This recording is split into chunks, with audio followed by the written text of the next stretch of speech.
What's up, guys? Welcome back to the channel for another daily news video on this Monday.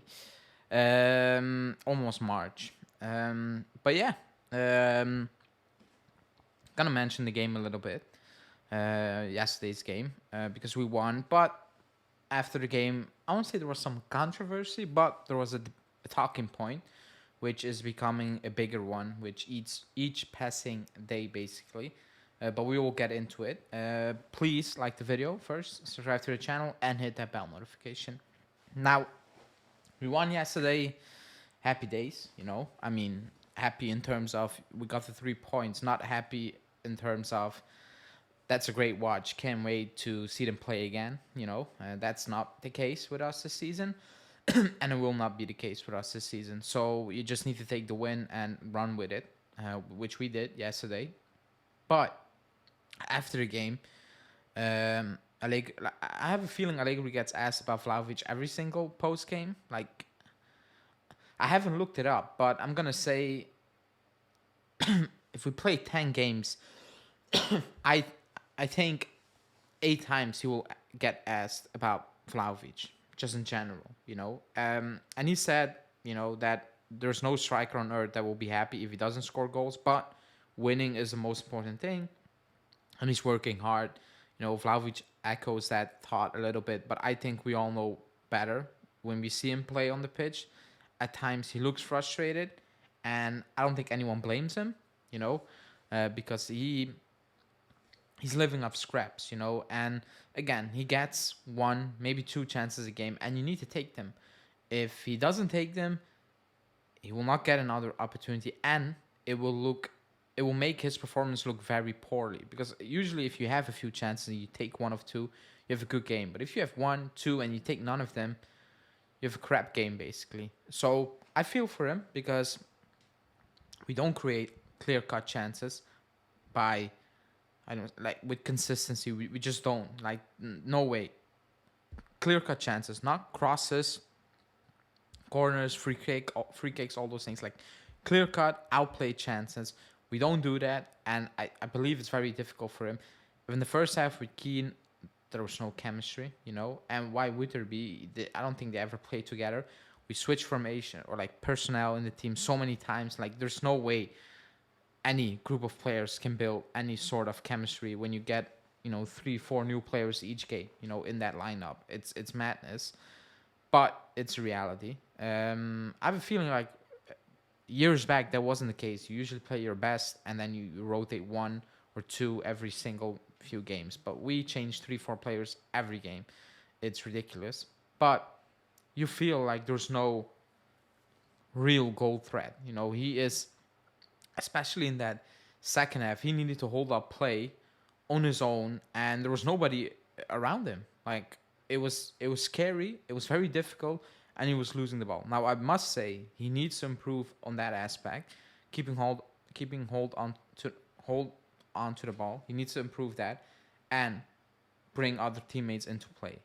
Now that's not his biggest strength. It never was. So I'm not gonna. How do you want to say it? Like I'm not gonna.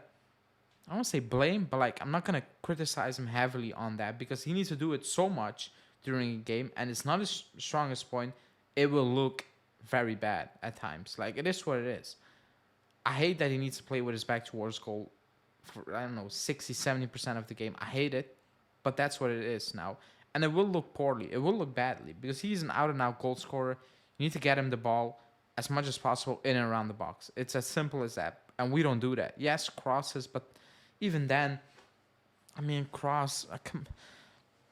that's not why you pay 70 mil for a striker, you know, and pay him 7 mil a season. Like that's not what you should be doing. Like let's be completely honest. And there are more rumors. Now there is this story. I will read it out. I don't believe this story, but I will say why I mentioned it because it's news. It's from AS in Spain saying Vlahovic was reportedly one step away from a move to Man U in the past winter mercato for between 100 and 120 million euros. The deal was reportedly blocked by the player's agent. Now, for me, that's 100% bullshit, this story. Not that his agents weren't putting out feelers. I think that's a fact. I think we kind of know that. But that his agent blocked this move, that Manu made that offer, I think it's complete bullshit. The source is not good.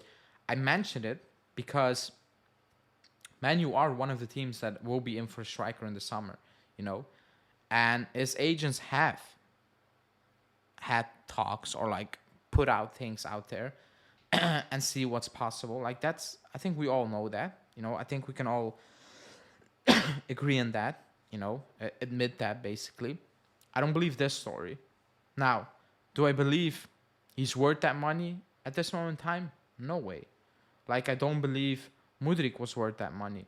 Like I don't believe Enzo Fernandez was worth that money. Like it's ridiculous. Like a lot of these players are not worth that money. So I don't believe that. Do I think we will get that money?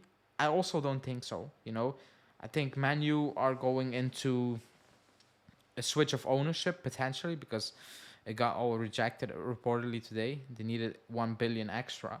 So I'm not sure that will evolve. But if the Glazers stay in place in the summer, I don't think they're going to spend that money knowing we're going to sell the club. Why would they, you know? So I don't see that happening. But English clubs are burning money. They're spending ridiculous amounts of money. So who knows? I think it's very unlikely because we stink at selling. Yes, you got the Pogba thing, and again, that proves that the English market was insane and is insane. But other than that, I have a feeling when we sell, it's never good. You know, it's never the price we should be getting or the deal we should be getting. But I think we need to keep it in mind that potentially he could leave. You know, we might not make Champions League football or Europe at all. I don't know. The club is in an uncertain future. Who knows? Maybe we'll get those 15 points back. But what with the wage thing, you know, because it's all random. Nobody has a good feel about it. So it's very uncertain times at the club, you know, very low in cash. And maybe the club needs that cash injection to rebuild that squad because we talked about what we need in terms of players leaving on a free and just in general to, you know, improve the squad. It might be a big possibility, you know, because I actually believe, like, I actually believe that Vlahovic, quote unquote, loves the club. He likes to play for the club. Like, that's what he wanted, you know, and he got it. He really likes it. But at what cost, you know, because I have a feeling he's not developing, you know, the last few months. And again, with injuries, he missed some time. But you just watching him, the way we play, the way he plays, the role he needs to take into this team, you know, in this formation. I personally have a feeling that he's not developing as he should. We paid 70 mil. He's talented in what he does or should be doing, and we're not getting the most out of him. And it feels like, what are we doing? You know, it feels like we are stalling his development and at the same time not really helping us because we spend big money and the output is not really there. Not all his fault, absolutely not. Like, I'm not saying that, but like, it's not really going as it should be going, you know, as we all basically expected it to go, you know. And I think we need to take that into consideration, you know. In a couple of months, when the summer transfer window opens, Man U need a striker. Maybe Real Madrid needs a striker or want a striker. Maybe Bayern not in for a striker. We don't know. Like, Arsenal might be in for a striker. We have no idea with Chelsea because they have no striker. You know, yeah, Lukaku's coming back, but that's not gonna be it. Aubameyang is gonna leave. So, and they're burning money. Will they keep burning money? Who knows? But there's a big possibility it could happen. Do I want it to happen? No. I like Vlahovic. I do. And I think we should be getting more out of him. Like, we should. You know, with the players we have, it's not the best team, but the style of play we play, the brand of football we play, excuse me, it's unacceptable. You know, it's just unacceptable because we struggle against very, very, very poor sides. We do. Like, we have no real build-up. We have no... I keep saying patterns of play. Our pattern of play is get that ball to Kostic and put it into the box, or wait for Di Maria and Chiesa to do something ridiculous and get us in front. Like, that's the way we do it and have been doing it for the last couple of years.